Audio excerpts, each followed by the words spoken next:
Hey folks, Jamie Harrison here for today's reflection of what's on my mind. So let me say this plainly because I think some folks really need to hear it. There are people out here who think that they are doing something, like really doing something, by hopping online every day to critique Democrats, tweeting, posting, threading, dragging, like like that somehow is the work. But I'm going to ask you all something. Do you actually understand what it means to be in the minority in Congress?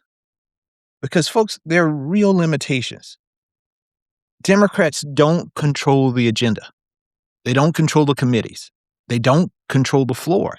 And yet, despite all of that, Democrats are still doing the work.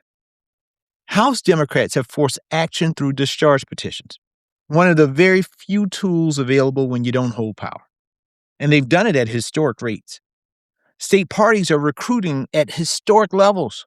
Right now, in places like my beloved South Carolina, Democrats are putting up a candidate everywhere, every single seat for the first time in history. Folks, that matters. And we see it across the country. Across the country right now, since Donald Trump returned to power, Democrats have flipped almost 30, I think 30 state legislative seats from red to blue. In the Senate, Democrats have even forced Republicans' hands on funding fights like ICE by using the leverage that they do have. Now, I do want to be even more direct. Today, Donald Trump is out here threatening to wipe out an entire nation of people.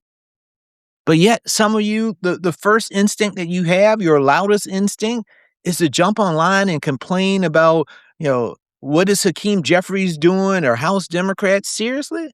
What are we doing, folks? This isn't normal politics. This isn't a disagreement over strategy or messaging. This is dangerous. This is reckless. This is the kind of rhetoric that should alarm every single person, not only in this country, but across the globe. And somehow, some folks are acting like the real problem is how Democrats are responding from the minority. So let me say it clearly. You are aiming your fire in the wrong direction. Democrats don't control the House. They don't control the Senate. They don't control the White House. They're doing what you do in the minority. That is, push where you can, block where you must, and organize for what comes next. But they are not the ones making threats that put lives and stability and global peace at risk. So if your outrage is louder for the people trying to stop the fire than it is for the person that's pouring gasoline on it, you've lost the plot. Now, don't get me wrong. I believe in critique, and healthy critique makes us all better. It sharpens us. It keeps us accountable. But there's a time and a place. And this moment, right now, when democracy feels so fragile, when norms are being shattered, when leadership at the top is reckless and dangerous, this is not the time. We don't have the luxury of perfection in this moment.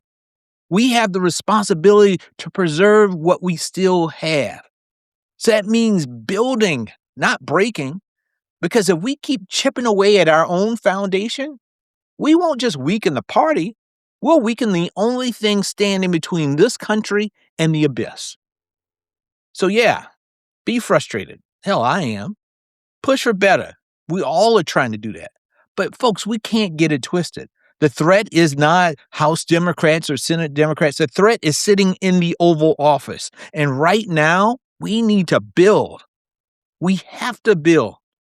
We can't break the only thing that is keeping us out of chaos. So that's what's on my mind today. Just felt like I needed to say some of that. You may disagree. Put your comments in. And I would love to hear what's on your mind.